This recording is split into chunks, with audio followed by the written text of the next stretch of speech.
कह रहा the cost of digging a well after every metre of digging when it cost 150 for the first metre rises by 50 for each subsequent metre. Okay, कह रहा है कि भाई एक well है, कुआं है, उसको डिगिंग, उसको खोदने की जो कॉस्ट है वो पहले कितनी आती है, फर्स्ट कॉस्ट आती है हमारी 150 की, देन हर एक मीटर पे, देन आगे जितने इतने मीटर भरते जाएंगे वो 50-50 रुपए भरती हुई जाएगी। समझने की कोशिश करो, पहले आपने 150 पे करा, फिर नेक्स्ट मीटर के लिए 50 प्लस हो जाएगा, मतलब 150 प्लस 50, फिर दोबारा नेक्स्ट मीटर के लिए 50 और ऐड हो जाएगा, फिर दोबारा नेक्स्ट मीटर के लिए 50 और ऐड हो जाएगा। तो इस तरह से इसकी कॉस्ट आपकी चलती रहेगी। तो जैसे हमने फर्स्ट पार्ट करा था ना इसका, वो टैक्सी वाला, सेम ये भी देखो वैसे ही क्वेश्चन है। तो देखो क्या लिखेंगे भाई हम,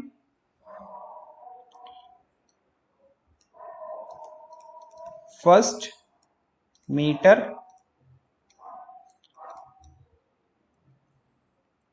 cost of digging a well,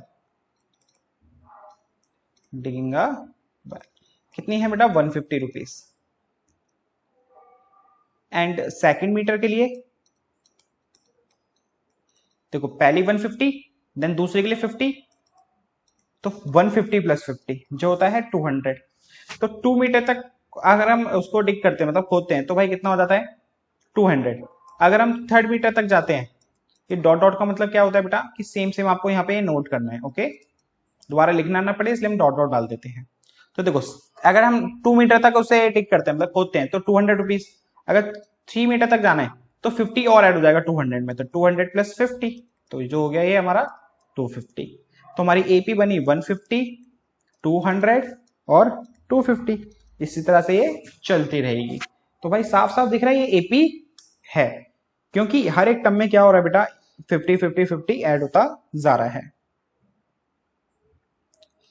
This list of number is AP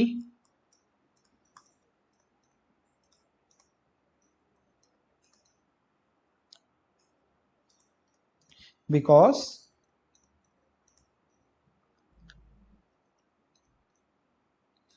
every next term is कितना है बेटा, 50 मोर देन प्रीसीडिंग टर्म से, इसलिए ये एपी है। अब इसका एक पार्ट और है, उसको भी डिस्कस करते हैं।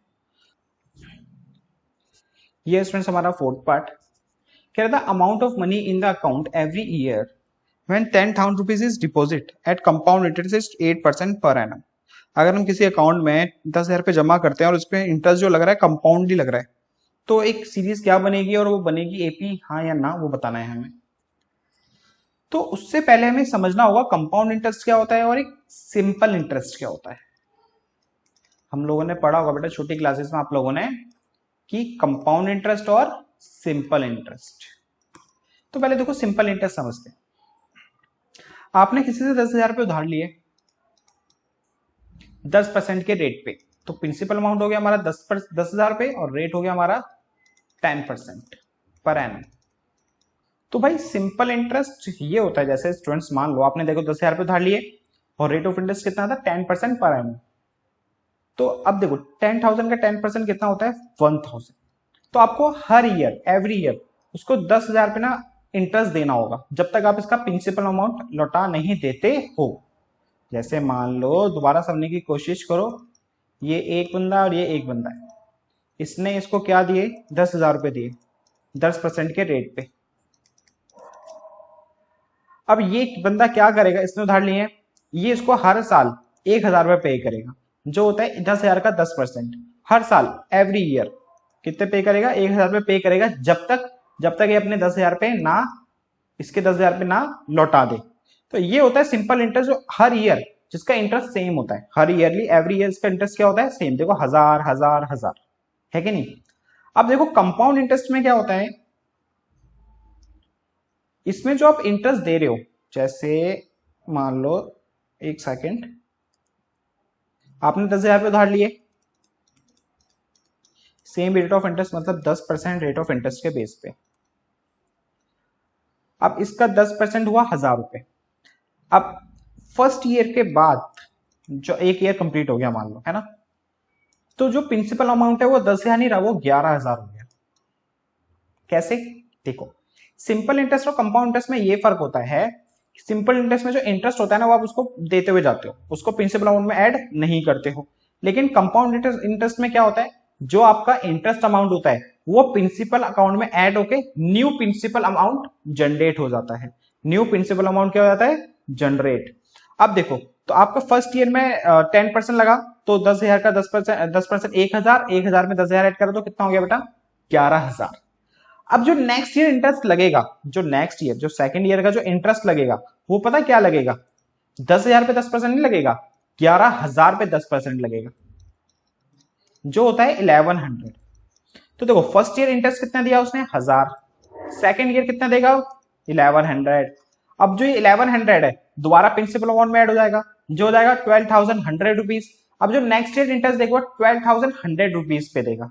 तो अब देखो, जो इंटरेस्ट की जो वैल्यू आएगी, पहले 1,000 आई, फिर 1,100, फिर नेक्स्ट ईयर दोबारा चेंज हो जाएगी। तो इसका मतलब जो फिक्स्ड अमाउंट आएगा बार बार जो ऐड होगा, इंटरेस्ट ही तो ऐड होता है, तो वो सेम नहीं आएगा, वो सेम नहीं आएगा। तो इसीलिए कंपाउंड इंटरेस्ट कभी भी एपी नहीं बनाता। एपी कौन बनाता है बेटा? Simple interest. अब जो ये क्वेश्चन है बेटा हमारा कंपाउंड इंटरेस्ट के बेस पे है, तो ऑब्वियसली बता कंपाउंड इंटरेस्ट के बेस पे है, तो ये भी बेटा एपी नहीं फॉर्म करेगा। अब उसको रिप्रेजेंट कैसे करेंगे देखते हैं। तो देखो, एपी क्या बनेगी बेटा? शुरुआत में उसके पास 10,000 रुपए उसने उससे लोन लिया। अब 8% जो इंटरेस्ट लगा 10,000 का, 8% होता है कितना? 800 रुपीज। अब 800 रुपीज इसके अंदर ऐड हो जाएगा तो कितना हो गया? 10,800। अब जो नेक्स्ट ईयर इंटरेस्ट लगेगा वो 10,000 पे नहीं लगेगा, किस पे लगेगा? 10,800 पे। तो इसको भी काटते 2 0 से 2 0, 8 8 जा 64 और ये 8, तो ये आया बेटा आपका 864। तो अब 10,800 में ऐड हो जाएगा कितना? 864। क्योंकि ऑब्वियसली बात है ना, देखो पहले 10,000 था, 800 रुपए इंटरेस्ट लगा तो 10,800 हो गया। अब 10,800 पे 8% इंटरेस्ट लगेगा 864। अब 10,800 के अंदर 864 ऐड कर दो, जो होता है 11,664। अब इसी तरह से अब नेक्स्ट ईयर जो इंटरेस्ट लगेगा वो इस पे लगेगा। ओके, तो इस तरह से हमारी ये लिस्ट ऑफ नंबर बनेंगे। अब डी अगर इक्वल आएगा तो भाई एपी है, अदरवाइज नहीं है। लेकिन यहां से देखो साफ साफ दिख रहा है कि भाई एपी फॉर्म नहीं कर रहा, क्योंकि A2 minus A1 A3 minus A2 के इक्वल नहीं आना भाई, साफ साफ दिख रहा है। A2 हमारा 10,800, A1 हमारा 10,000, A3 हमारा 11,664 माइनस में 10,800। तो इसमें से 10,800 में से 10,000 गया तो 800, और 11,664 में से 10,800 माइनस करते हैं तो 4,6,8,864 आया, और ये नॉट इक्वल आ गया। तो इसका मतलब ये एपी फॉर्म नहीं कर रहा, इसलिए ये एपी नहीं। अब एक